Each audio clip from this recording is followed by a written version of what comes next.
mother was Mary Louise Miller, and she was the baby Doris Wayne in Sparrows. And she had a lifelong attraction to Mary Pickford. She loved her very much. She was born January 15th, 1924.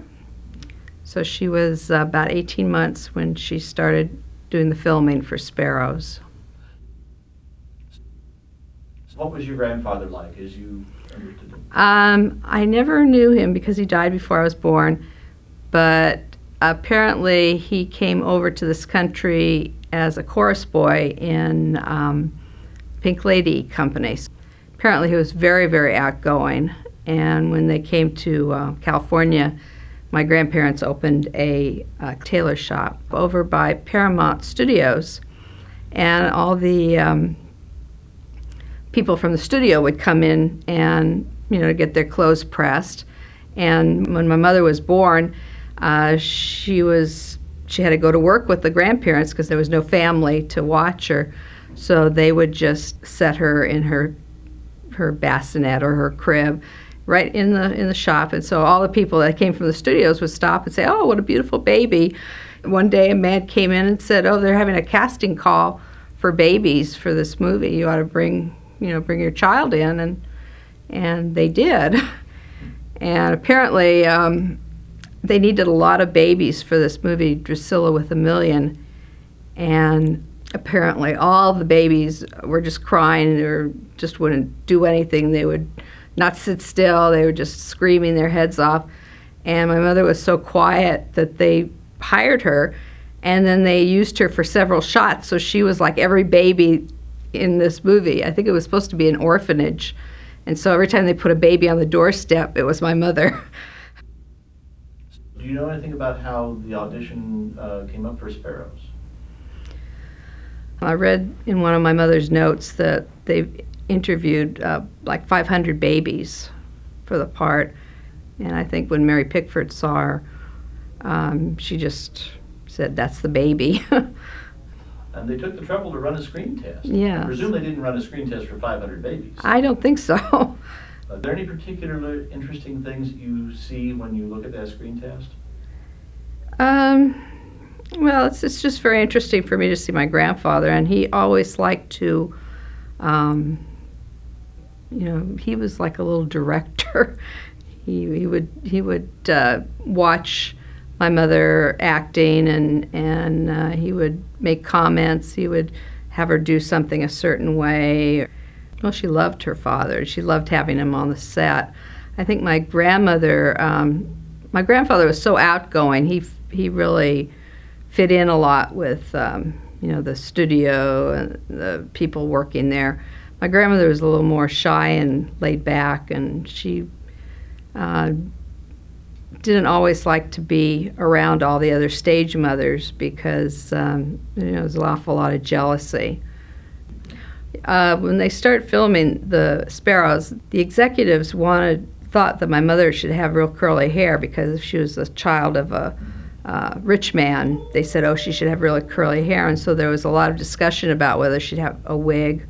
And Mrs. Pickford, Mary's mother, thought, well, her hair is perfectly fine. She doesn't need to wear a wig, and I guess they got one wig, and it was, it just looked dreadful. It looked like a mop of something. And so eventually they had the Westmores do a wig because they did a lot of the curls for Mary Pickford. And so that's the wig that they used in the movie. It was done by the Westmores. As far as I know, my mother was on her back during the entire filming. My mother was just a very quiet baby, and she was very well behaved, and so she would just sit there, and I think she enjoyed it. She really enjoyed it. Yeah, my mother told me when they're crossing the log over the alligators, my mother kind of points downward and says to Mary Pickford, "I want one of those, and my daddy's going to buy me one when the movie's finished." That was one memory she had. So that was pretty So funny. She wanted her own alligator? Yes. I think she thought it was a big doggy or something. I don't know, but she wanted one of those when the movie was done. My mother would always read every biography that came out on Mary Pickford, and I remember one time she, I can't remember which one it was, but one of the biographers said, "Oh, that can't possibly be a child on Mary Pickford's back. It has to be a doll or a dummy." And my mother would get so incensed, that, that was acting. She was, acting, and she was in that movie, and that was not a doll. Is there a place where you see your mother's personality come out in the baby? I think the first scene, quite a bit, when Grimes receives her for the first time, and he kind of pulls the blanket off of her, and she's just like right there. And Mary Pickford comes in, and she's sitting on the table. She picks up her foot and says, "Oh, look at my new shoes." And we always got a laugh out of that every time we saw it. She'd always say, "Oh, she had to show off her new shoes." It was very funny. You could see she enjoyed herself quite a bit. And she thought it was just a great big game. She just loved it. But she knew she was working. She always knew that she was working in a movie. She never was afraid of anything. She was always very open to life and to performing. In later life, she always enjoyed telling about how she loved the people that she worked with. Like she used to call Douglas Fairbanks Papa Douglas. I remember her saying that so much. It was always Mama Molly and Papa Douglas. He would come to the set quite a bit, and she remembers him, visiting, and he would be in his black pirate costume. And I believe after they finished the filming for Sparrows and Black Pirate, Douglas Fairbanks and Mary Pickford, I guess they were going to Europe at that time, but they were leaving from the train station. And my grandparents took my mother down to wish them goodbye. And apparently at one point, Mary Pickford loved my mother, Mary Louise, so much that a story went out that Mary Pickford wanted to adopt the baby. And it hit every newspaper across the country that Mary Pickford offered $1 million to adopt Mary Louise Miller. And I'm sure she never offered any set money. She might have said she would love to adopt her. But, of course, my grandparents said no. She was their only child. And all the newspapers, it labeled my mother as the $1 million baby. And that nickname kind of stayed with her entire life. Did she take pride in that? I think she did. It was kind of like a little nickname that, anytime there was any publicity about her, they always referred to the $1 million baby that Mary Pickford wanted to adopt. Did this issue cloud the relationship, as far as you know, between Mary and your mother? No, I'm sure it never did. They corresponded throughout their lives, pretty much. I didn't even realize how many times. My mother would write to Mary Pickford, and Mary Pickford would respond. Yes, if Mary Pickford was making a personal appearance, my mother would go and speak with her, and they always hugged and cried a little bit.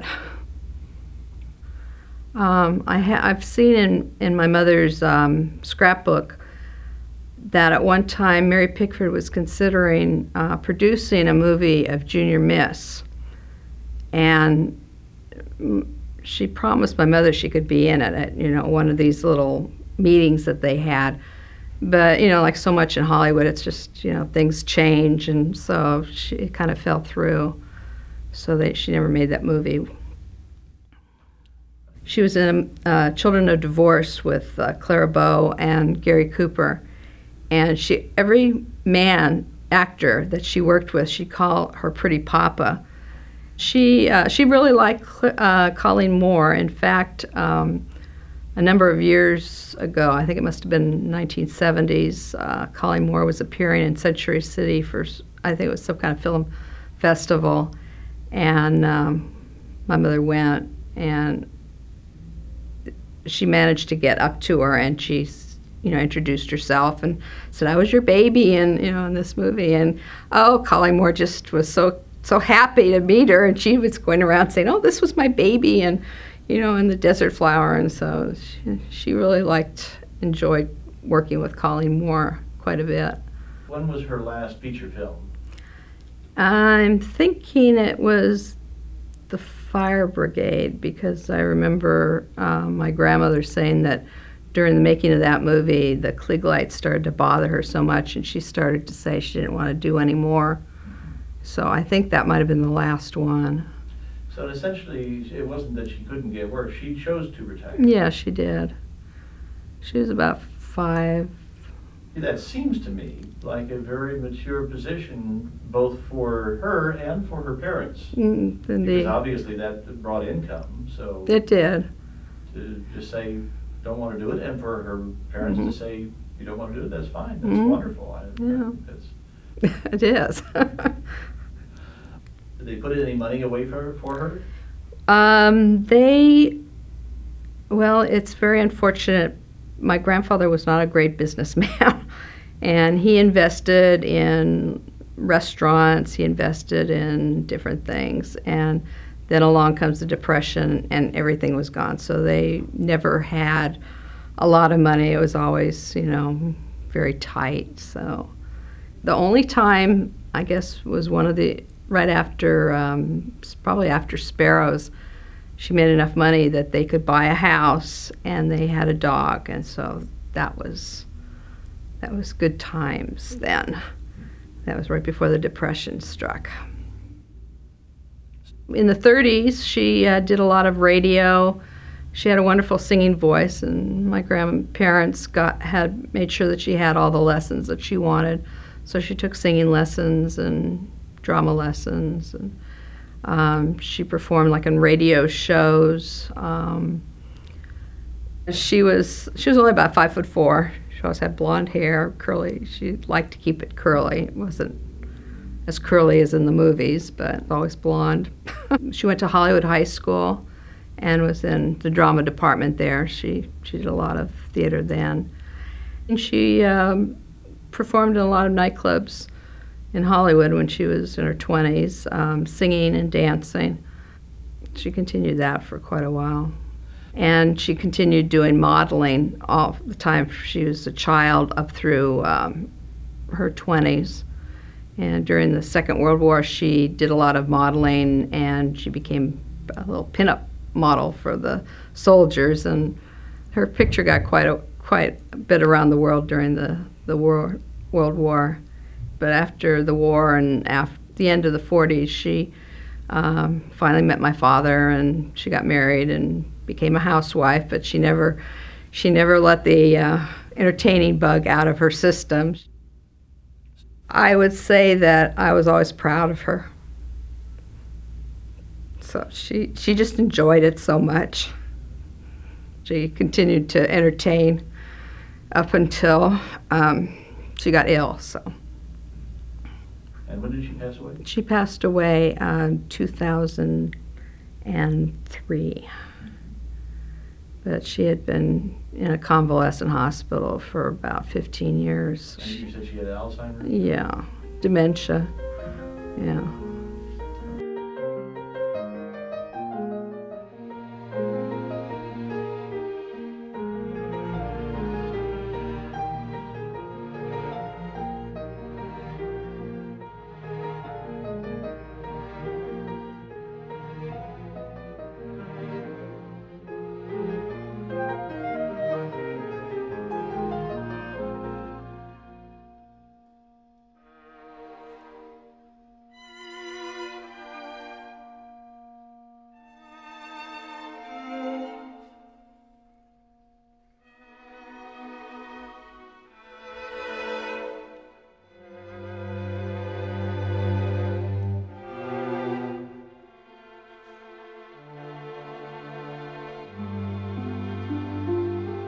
She loved Mary Pickford.